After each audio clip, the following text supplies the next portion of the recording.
In our top story tonight, a 44-year-old man is in police custody after allegedly shooting his wife in the back. News Channel 8's Wes Small is at the location in Mount Pleasant area. Thanks a lot, Jerome. I'm here in Mount Pleasant, and it was yesterday afternoon around 10 minutes before 3. I'm here standing in front of 463 Mount Pleasant. This is where the incident happened, a man shooting his wife. We understand the incident did happen around 2:50, like I said. The man arrested, 44-year-old Irenus Stanislaw. We're looking at his picture now, 44-year-old Irenus Stanislaw. Let's go to Melody Rames, VIPD spokesperson, with exactly what happened, and then I'm going to pick it up from another location where they apprehended Mr. Stanislaw, and then I'll bring it on home. Police on St. Croix arrested 44-year-old Irenus Stanislaus and charged him with assault, first-degree domestic violence, and possession of a dangerous weapon during a crime of violence. Police said Stanislaus shot his wife in her back with a small-caliber handgun during a domestic dispute.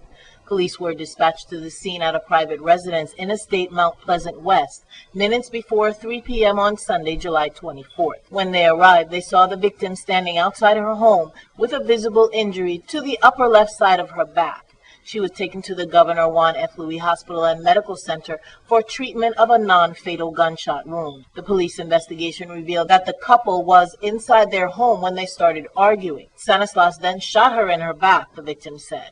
He then left the home in a blue Chevy Trailblazer and was intercepted by several police in marked patrol cars at the Estate Paradise stoplight. Stanislaus was arrested and held without bail, pending further review by the court. He appeared at his advisor of rights on Monday, July 25th, and was placed on a $100,000 bail and returned to custody. Okay, thanks a lot, Melody. And 44-year-old Irenus Stanislaw, he got caught then in a gridlock, a traffic jam right around this area here, and then he was arrested, I don't think without too much of an incident, right here. And, you know, they live right up the street there at 463. So let's rewind the tape.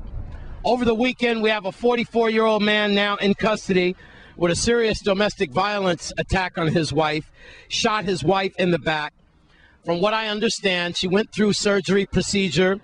Must have been a small caliber bullet like a .22, which is still lodged in her back, all right, as she tries to perform her daily duties. So she was released miraculously, must be a strong woman, as she was just shot within 24 hours and then released from the hospital. We don't know if the doctors and surgeons are going to leave that bullet in her back for the rest of her life, or will she try to have that operated on? Sometimes when a small caliber bullet is lodged near your spine, doctors just leave it there rather than take that life or death operation. So we pray for her, another victim of domestic violence, the suspect, 44-year-old Irenus Stanislaw. Now, I also want to keep you up to date. Earlier this morning, emergency responders went into Christiansted, into an apartment complex there, and details are still sketchy because we have to contact the next of kin. We understand, though, that a man of African-American descent, a senior citizen, was found dead in his apartment. Apparently could have been there since Wednesday. So that's pretty rough. They're trying to find the next of kin, and possibly we could tell you that within the next 24 hours or so. So now you're caught up at the intersection near Paradise Mills. I'm Wes Small for News Channel 8. Thanks, Wes. And in other news tonight, violence continues to plague the Virgin Islands as a suspect is in custody for allegedly beating a person with a 2x4. Here's Melody Rames with more. Police on St. Croix arrested 28-year-old Joshua Riggs and charged him with assault in the first degree, carrying or using a dangerous weapon during the commission of a crime, and attempted murder first degree for beating a male victim all over his body with a 2x4 piece of lumber, causing injury. The incident happened on Thursday, July 21st in Estate LaGrange, Frederickstead. Riggs is a native of Missouri, living in Estate North Store on St. Croix. He was arrested at about 1:20 a.m. on Thursday. Police said the victim and Riggs had a previous dispute.